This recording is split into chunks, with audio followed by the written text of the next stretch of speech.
Senhoras e senhores, queridos amigos, que Jesus continue nos abençoando nesta manhã, com a sua paz, o seu amor, e que a espiritualidade amiga também permaneça nos inspirando nesta manhã. Nosso tema, neuropsicologia e espiritualidade, é um assunto bastante amplo. Evidentemente, nós pegamos apenas um enfoque que achamos interessante para trazê-lo aos senhores. Emmanuel, no livro que tem como título o nome dele, Emmanuel, no capítulo 33, página 170, ele vai fazer a seguinte afirmativa: a realidade dualista de espírito e matéria é apenas uma forma de percepção ainda incompleta.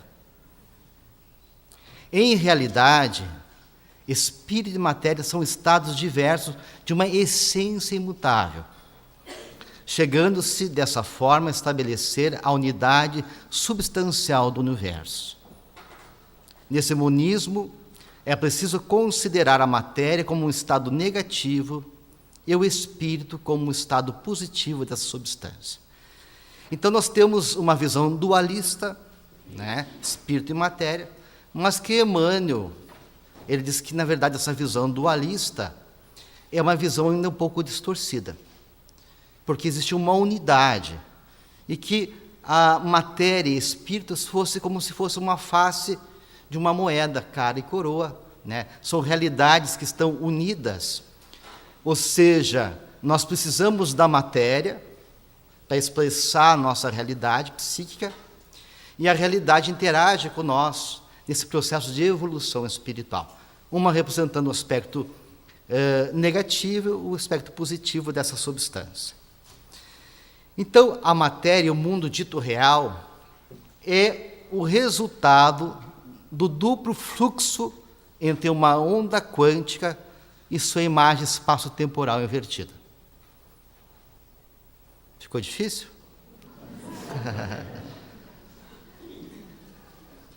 Todo fenômeno físico é uma imagem em forma de espelho no espaço-tempo.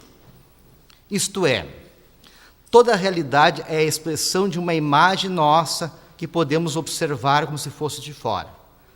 O universo contém a si mesmo, é o olhando para si mesmo em si mesmo. Então, se o universo é uma unidade, e nós fazemos parte dessa unidade, no momento que nós nos relacionamos com o próprio universo, estamos nos enxergando.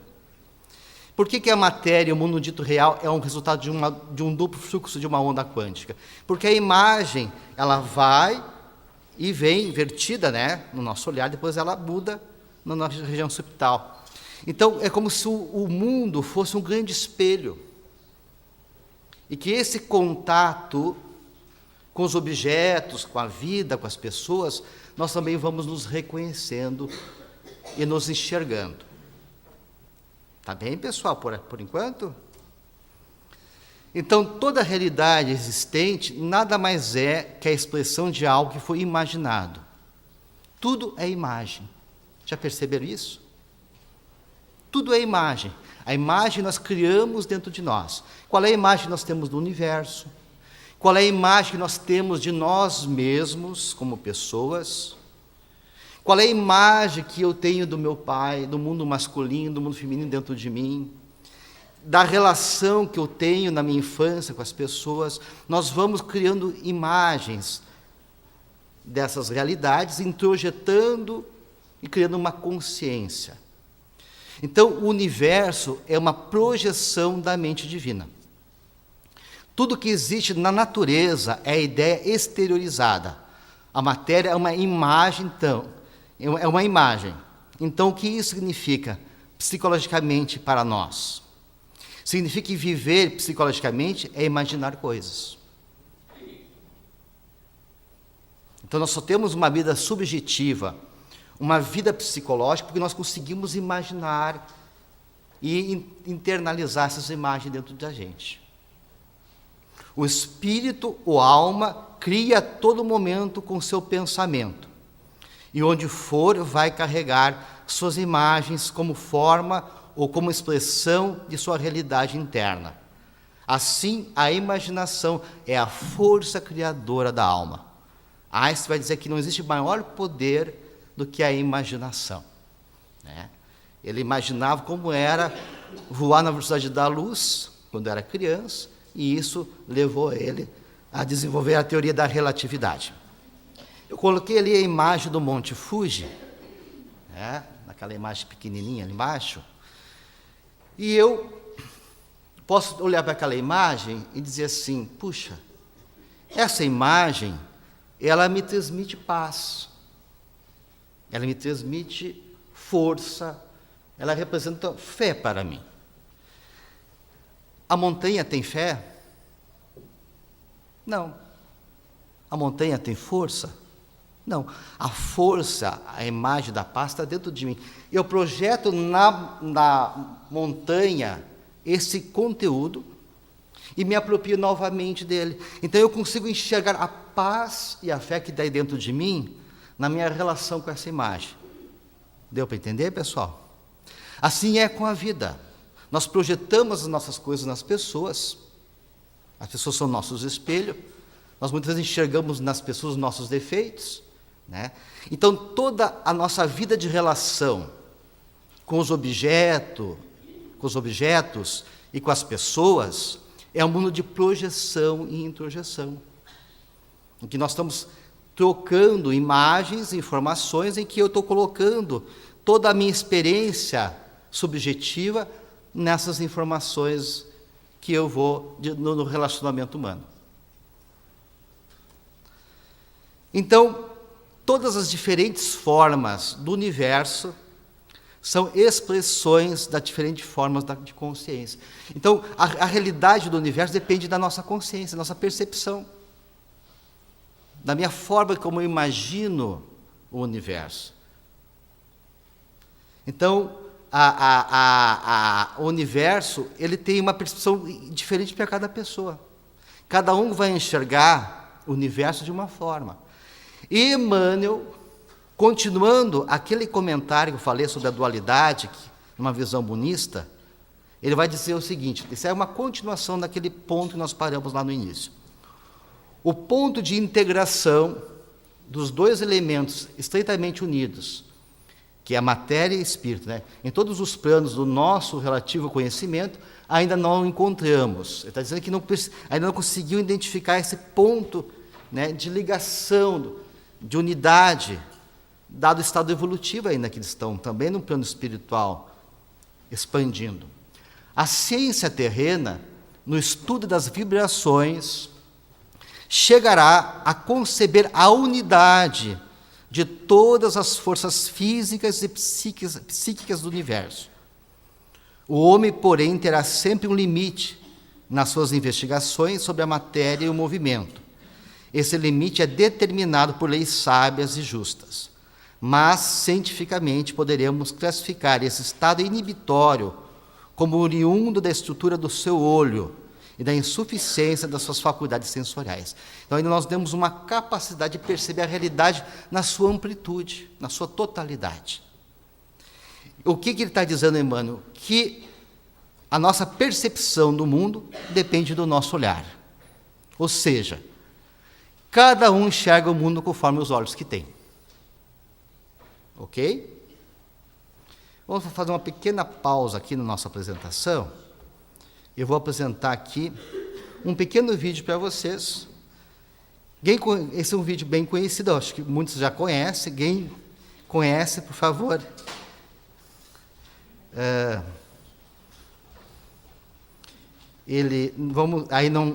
Procure evitar de comentar, né, essa brincadeira que a gente vai fazer aqui, esse teste.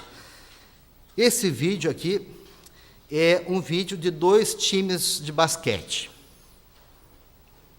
Um time de camisa branca e um time de camisa preta. Eu quero que vocês contem quantos passes o time branco fará com a bola de basquete. Tá ok? Presta atenção no vídeo e contem o número de passes.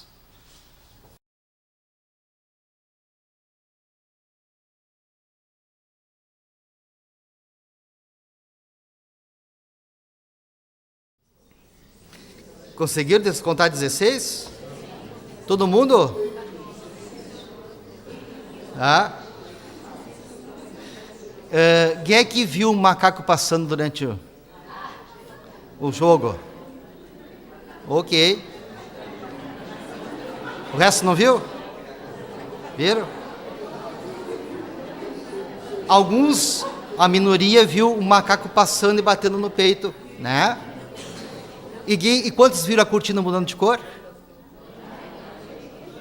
A cortina mudando de cor? Ninguém viu? Então vamos olhar aqui de novo.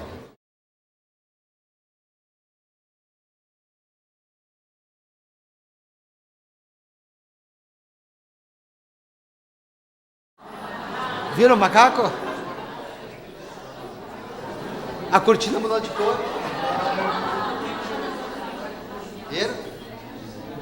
Mas o que vocês perceberam? Que nós enxergamos aquilo que nós focamos. Nossa percepção da realidade sempre ela é parcial, não é total. É por isso que os esquimós enxergam 6 toneladas de branco. Lá no Alasca, nós vamos enxergar um. Porque a gente não está acostumado, o nosso olhar, a enxergar a essas situações que são mais... Então, cada um vai enxergar o mundo conforme os olhos que tem. Veja só a sabedoria de Deus. Ele impõe com as suas leis sábias que nós só possamos enxergar aquilo que nós podemos conter, que nós podemos abarcar. Nem mais, nem menos. Não adianta. Eu quero enxergar mais coisa. Não, só vou enxergar aquilo que eu tenho capacidade. Que a minha capacidade evolutiva me permite.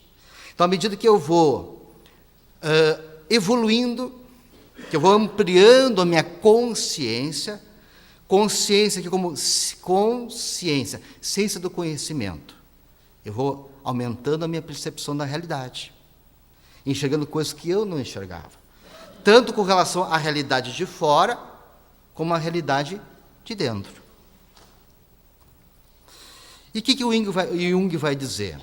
Que a psique consiste essencialmente de imagens. Imagem é psique, quer dizer que a imagem é a alma. Vivemos imediatamente apenas no mundo de imagens. O mundo em si só existe na medida em que somos capazes de produzir uma imagem dele. Então, somente quando eu consigo criar uma imagem de determinada realidade, é que essa realidade passa a existir dentro de mim. Então, o cultivo da alma é o cultivo das imagens, pois a psique é imagem, composta de vários símbolos. Aí Jung traz um outro conceito que é de símbolo. Por que a imagem ela tem esse poder? Porque ela nos fala direto à nossa alma. Por isso que algumas pessoas têm medo quando evocam certas imagens dentro delas. Eu não consigo ver uma barata, não consigo ver uma cobra. Aquela imagem, ela desencadeia dentro de nós, o nosso psiquismo, algum conteúdo emocional ligado a algum trauma do passado. A imagem para uns fala de uma forma, para outros de outra forma.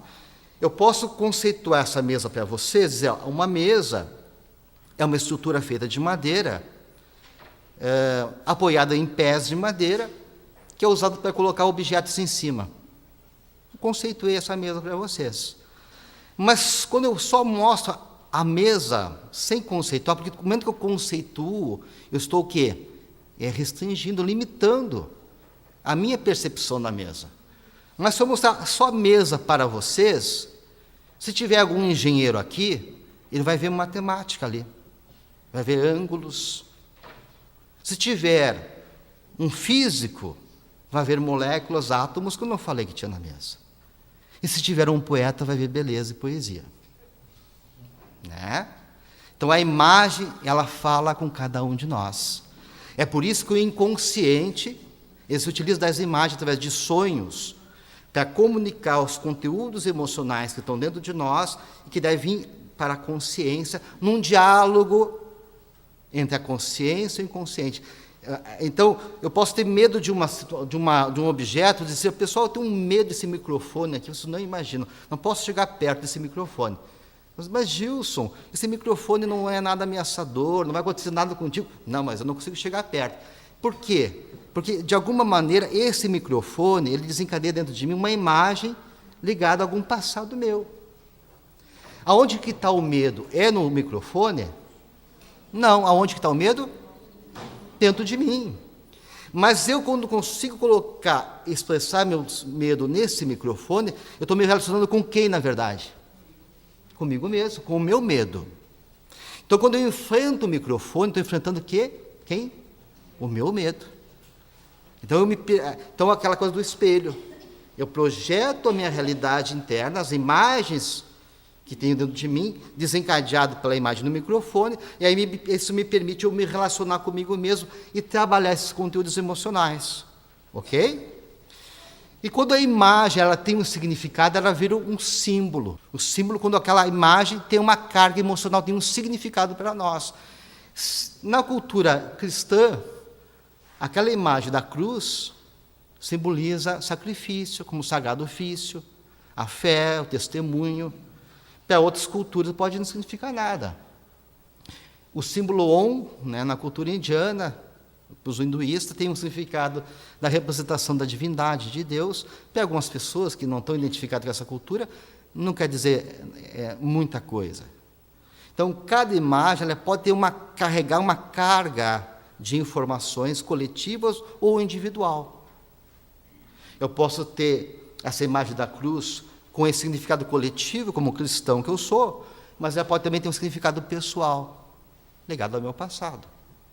Desencadear dentro de mim emoções, significados que dizem respeito à minha individualidade, que é diferente de vocês. Então, aí virou um símbolo, né? Então, a imaginação atua sobre o nosso físico, comunicando-se com todos os órgãos e células, podendo ser deliberado ou não, utilizando diferentes trajetos neuronais para a transmissão da informação. Quando formamos uma imagem mental, ela implica em vários vetores, associações e memórias, desde aspectos sutis até musicais, e invoca e usa os sentidos.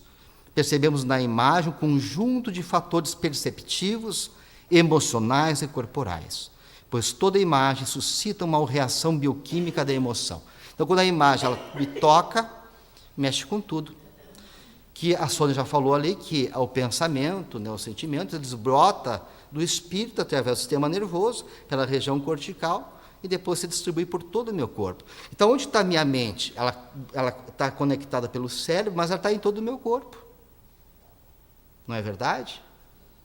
Se eu pisar num prego, não precisa estar olhando onde eu pisei, mas vou sentir a dor e vou saber que é um prego. Eu tenho consciência que é um prego, porque a minha pele do pé recebeu aquela informação e ativou a memória daquela imagem. É um prego, e tudo que aquela informação me causa em mim de emoções. E eu tiro o pé. Veja essa imagem aí, pessoal. Imaginem vocês espremendo esse limão na boca de vocês agora. Tá? Fazem uma boa sucção aí, esse suquinho aí, tá? O que vocês sentiram? Muitos salivaram. Não foi? Então, eu estou dando uma prova a vocês que uma imagem gera uma reação neurofisiológica. Aquela imagem lembrou o que provoca a acidez do limão e isso fez vocês salivarem. Não precisou vocês experimentar o limão. Isso foi uma experiência feita, né, em que foi mandado as pessoas fecharem os olhos e visualizar uma fatia de limão azeda levada à nossa boca para uma vigorosa mordida, e a salivação será produzida como se o suco do limão realmente existisse. Tu vê a força da imagem. Isso aqui é um limãozinho, né, pessoal? Então, a Sônia já falou, né? A mente e o corpo estão intrinsecamente ligados e a sua interação exerce a cada segundo uma profunda influência sobre a saúde do nosso corpo. Então, todas as imagens que nós temos dentro de nós, do mundo, da realidade, ou das imagens que nós evocamos no nosso dia a dia, que mexe com as nossas emoções, vai ter uma relação sempre com o nosso corpo. Porque essa imagem ela vai aparecer na nossa mente, vai mexer com os nossos neurônios, com os neurotransmissores, com os neuropeptídeos, com toda a parte do sistema imunológico, como já foi falado aqui, né? Esse aqui são as comunicações neuronais, que produz através de uma reação neuroquímica, né? É uma estimulação elétrica nos neurônios. Lá no final do botão sináptico do neurônio, libera uma substância química, que é o neurotransmissor, e nós, hoje em dia, podemos mapear isso aí. Isso que é importante em neuropsicologia. Porque nós tínhamos a tomografia mais para avaliar a parte topográfica, né? Tem aparelhos que nos permitem visualizar mais a parte anatômica do cérebro. Então, se eu quero fazer uma imagem do cérebro para ver um tumor, eu vou pedir uma tomografia computadorizada, uma ressonância magnética do cérebro. Mas se eu quiser ver o funcionamento, aí eu vou pedir um PET scan, que é uma tomografia de emissão de pósitron, que é uma tomografia funcional, que me permite fazer uma leitura do que eu estou fazendo com o que está acontecendo no meu cérebro. Por que isso? Porque quando eu uso alguma região cerebral, há um maior aporte de glicose e de oxigênio, porque os neurônios precisam, para funcionar mais, de glicose, de oxigênio. Então, há uma maior concentração ali de aporte sanguíneo, e eu consigo daí fazer o mapeamento. Aqueles pontos mais avermelhados, né, mais alaranjados, são pontos de maior fluxo de funcionamento neuronal. Então, tudo que eu fazer, uma meditação, um cálculo matemático, lembrar da minha infância, eu vou ativar regiões da matemática, da memória, da audição, a visualização. Eu estou mexendo com meus neurônios e ali eu estou ativando. Então, hoje em dia, nós conseguimos ver uma pessoa fazendo alguma atividade e como é que os neurônios, o cérebro funciona. E isso deu um grande avanço na neuropsicologia. E tem todo um mapeamento, né, das principais vias das substâncias neuroquímicas, né, a dopamina, do reforço, da recompensa, a serotonina, da felicidade, a acetilcolina, norepinefrina. Mas tem várias vias, são N vias neuronais, são inúmeras. As mais importantes, as mais conhecidas, são essas aí. E como já foi falado pela Sônia, né, nós temos um sistema, uma neuroanatomia das emoções, que é chamado de sistema límbico, que é chamado de cérebro emocional, que ela é formada por essas estruturas, áreas corticais, estruturas subcorticais, hipotálamo e amígdala. Tá? Não é a amígdala das... Quem não está acostumado com os termos médicos, pode confundir com as amígdalas da garganta. É a amígdala, é uma substânciazinha do nosso cérebro. Ali os componentes corticais, o giro do cingulado, o giro para-hipocampal, hipocampo e área pré-frontal. E aqui são os componentes subcorticais, a amígdala, a área septal, os núcleos mamilares anteriores e abenulares. O que nos interessa aqui de mais importante? A região do hipocampo, porque está ligada à memória consciente, tá? Tudo que nós memorizamos conscientemente, e a amígdala, que está ligada à memória do inconsciente. Tudo que nós, de experiências traumáticas na infância, experiências de traumas, ligado a situações de estresse, vai ficar registrado nessa parte do nosso corpo humano. Ali é desencadeada as memórias do nosso inconsciente, aquilo que nos mexeu emocionalmente. Vocês vão recordar da infância de vocês, daquelas experiências que foram emocionais. Vocês não vão recordar de tudo, mas aquelas que tiveram um forte conteúdo emocional, positivo ou negativo. Então, a emoção é ela que marca a nossa memória. Ela determina ali, nós registrar, né, desencadeia. E essas informações estão lá guardadas dentro da gente e são desencadeadas. E temos a região do hipotálamo, que vai fazer a decodificação, vai receber as informações que vêm da amígdala e vai passar para a região cortical, e mexendo também com toda a estrutura do nosso corpo humano, gerando taquicardia, enfim, alterações no nosso corpo humano. Tá? E a região pré-frontal, ela vai pegar todas essas informações e vai fazer uma análise racional dessas emoções.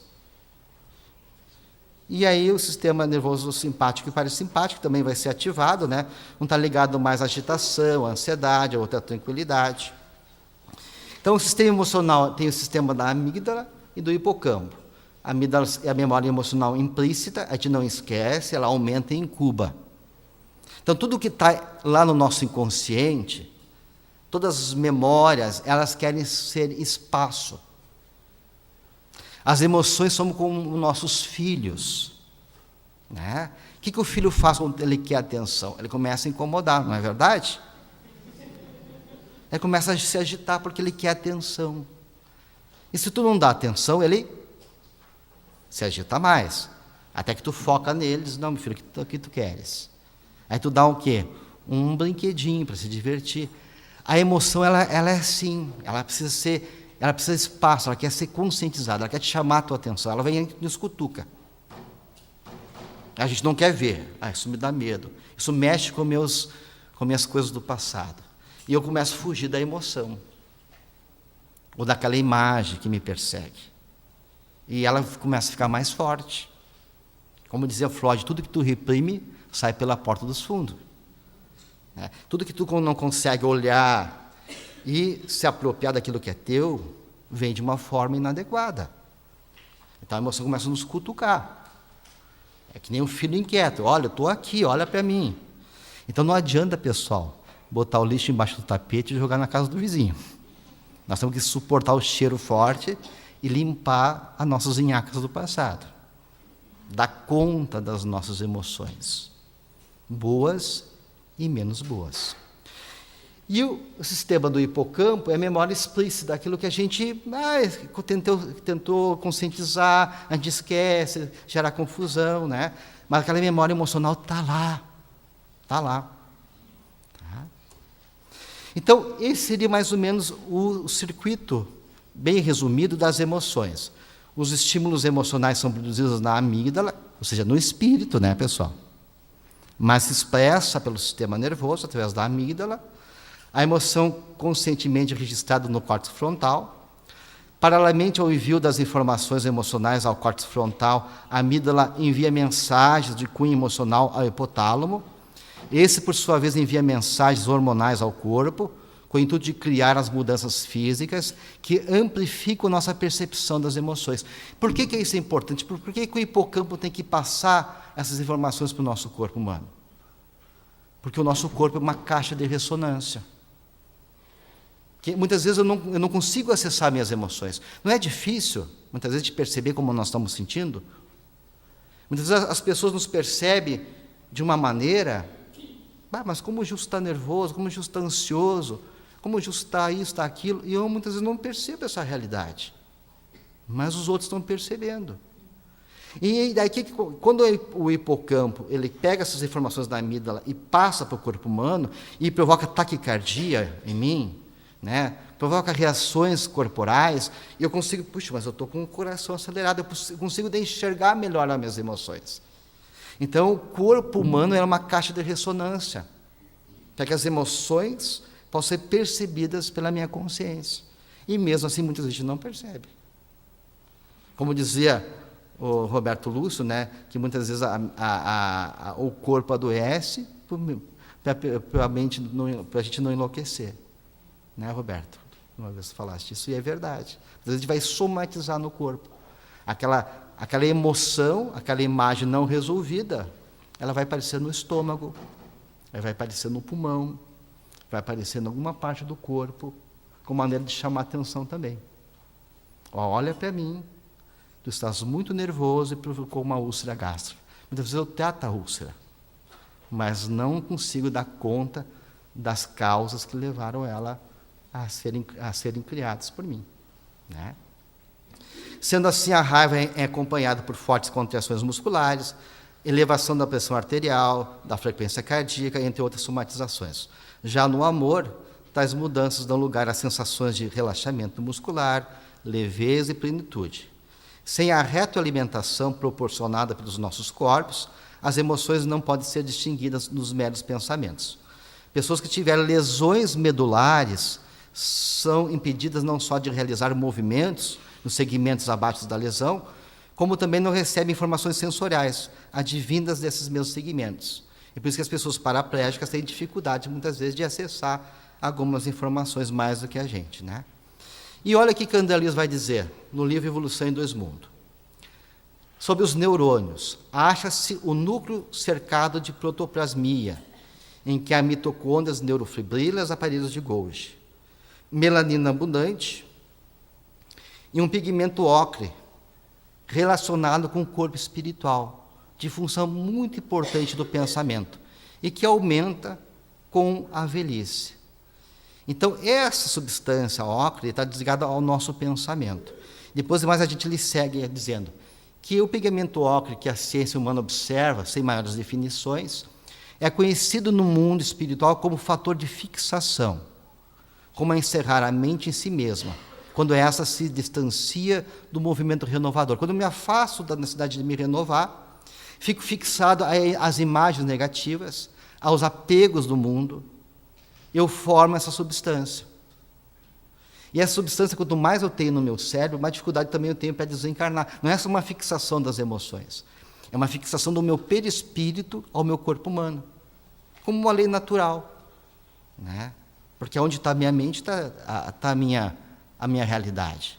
Então, quando eu me apego às coisas materiais, isso fica marcado no meu corpo. Nós vamos chamar isso de lipofuscina.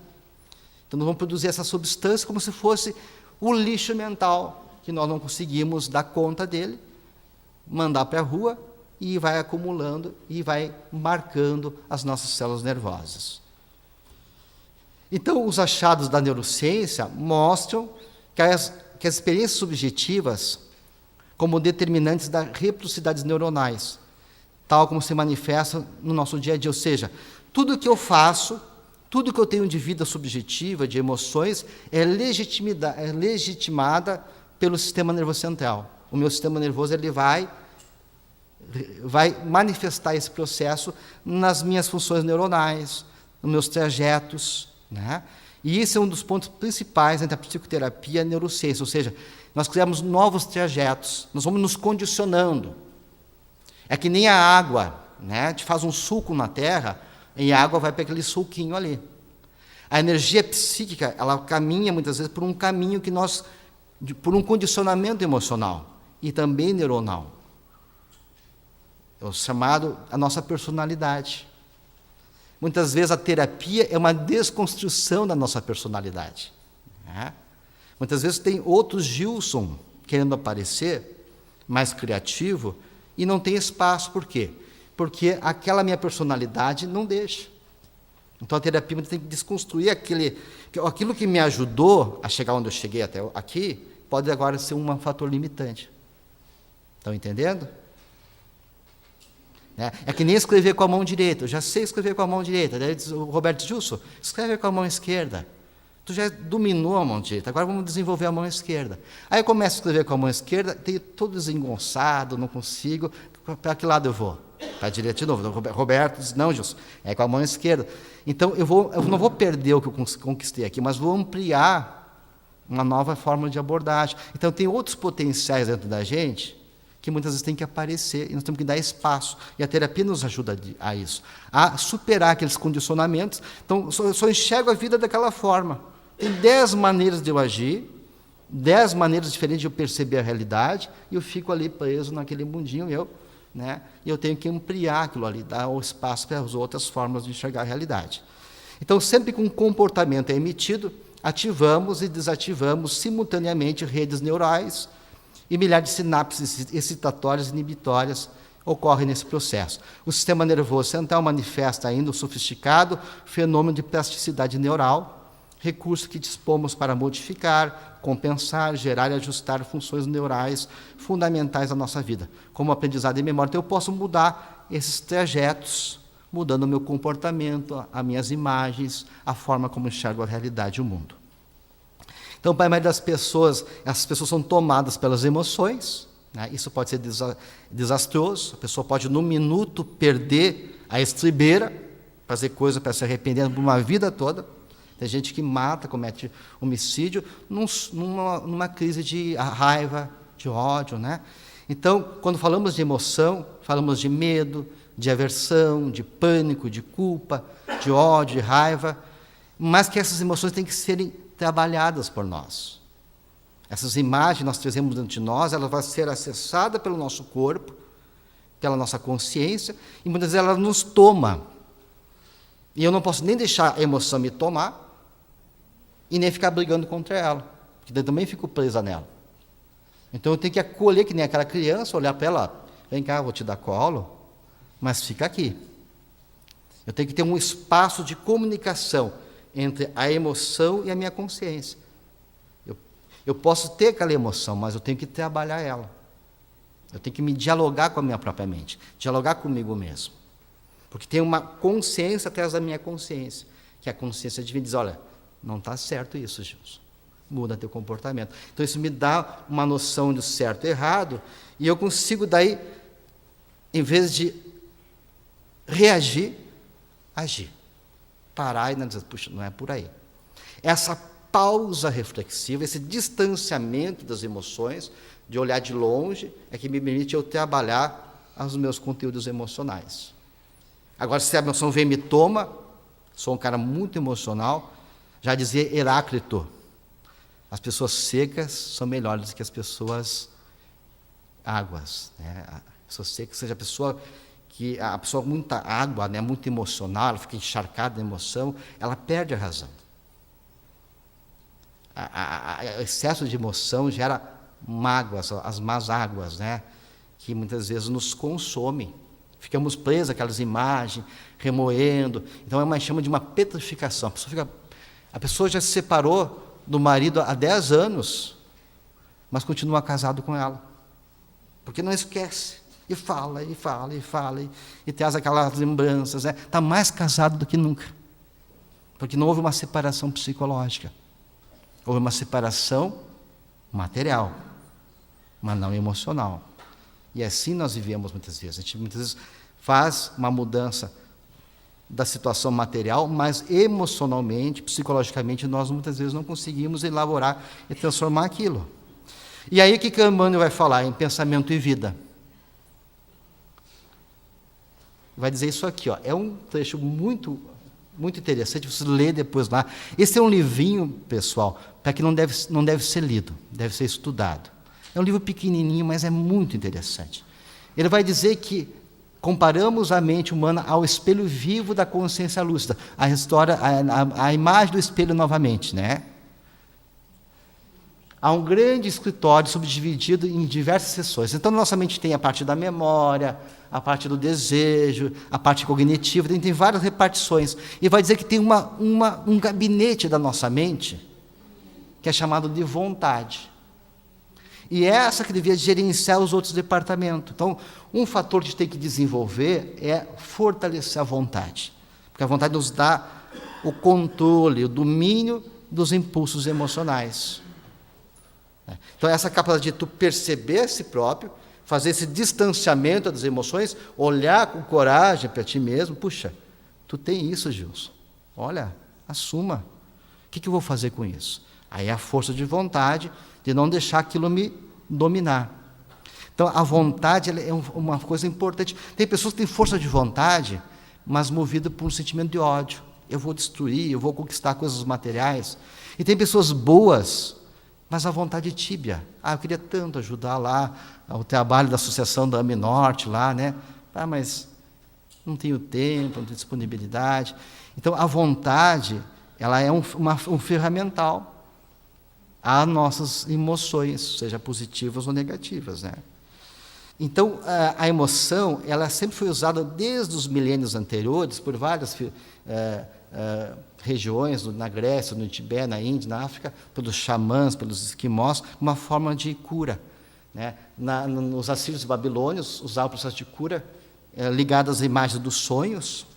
Então, se as imagens podem nos causar doença, as imagens que nós trazemos dentro da gente, elas também podem nos curar. Então, a visualização de imagens mentais, as pesquisas mostram, geram melhora do sofrimento físico, né? E isso foi percebido por várias pessoas, cientistas, psicólogos, né? Em cada tipo de corrente, terapêutica muda de nome. Jung chamava de imaginação ativa, né? Outros chamavam de sonho acordado, psicossíntese, imaginação dirigida, treinamento autógeno, e assim por diante, né? Cada terapeuta, vira a importância do processo de usar a imaginação. Um dos processos também é a meditação de ação plena, que começou pela psicóloga Ellen Langer, né? A gente não vai falar aqui muito, porque a gente não tem pouco tempo sobre o mecanismo. Depois ela foi aprimorado, né? Os métodos dessa tipo de meditação é a mais pesquisada. E eu vou trazer aqui algumas pesquisas rapidamente para vocês. Essa é uma pesquisa feita de meditação de curta duração, que mostrou que há uma mudança na substância branca, no giro cingulado anterior, responsável pela capacidade de mediar, né, entre a reação emocional e a região cortical. Ele permite dar essa pausa ao giro cingulado, assim, dizer, analisa em vez de tu agir de uma maneira automática.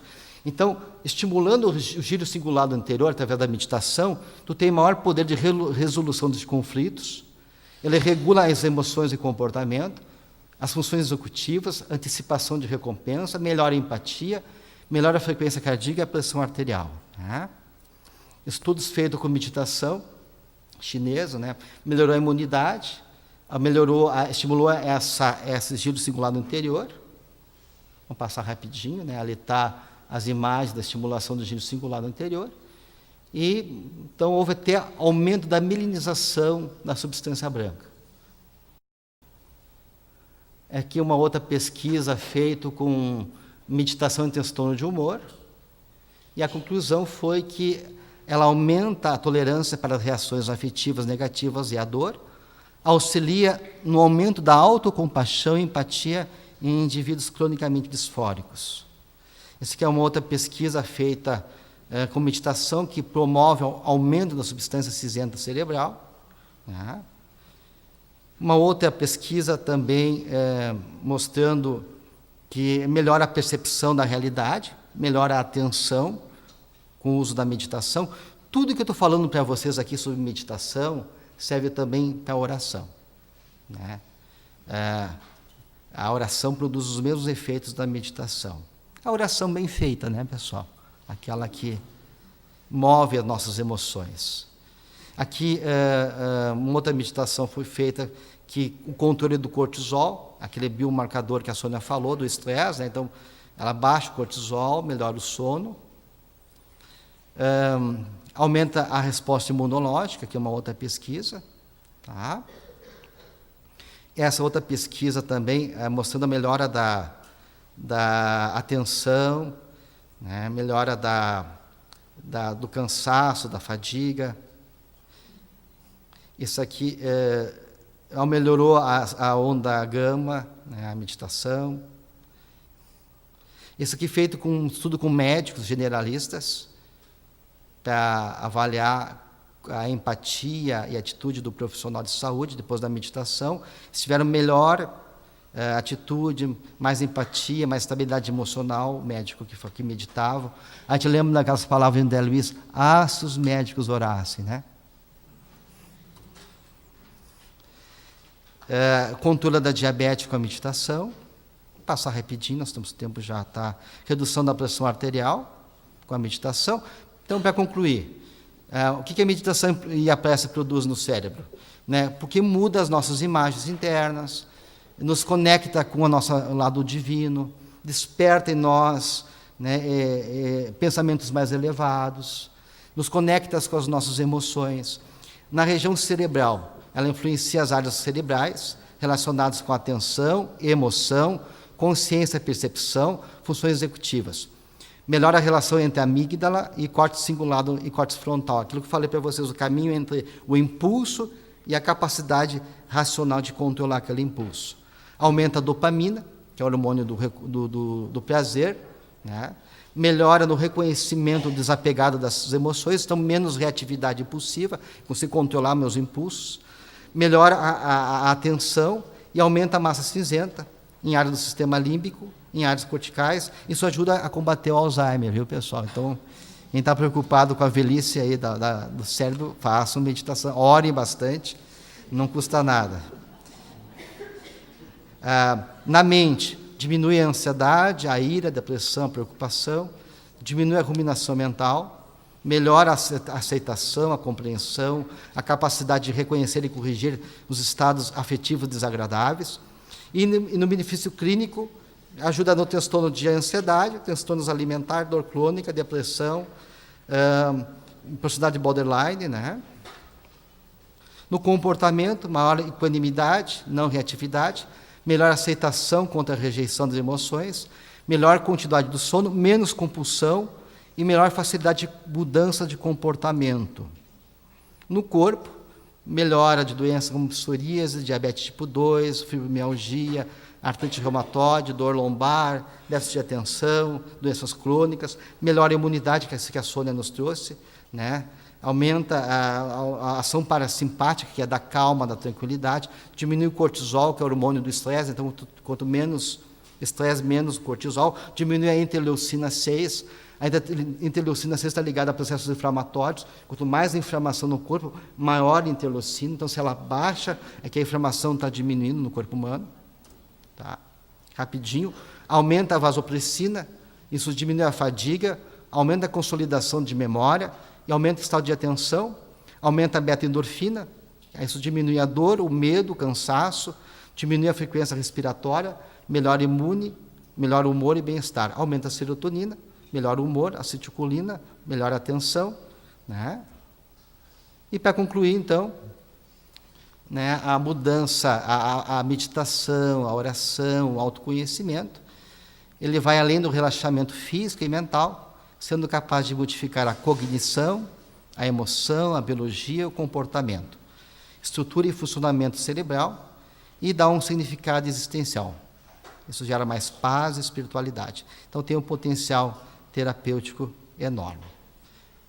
Então, pessoal, se um limão azedo produz salivação, né?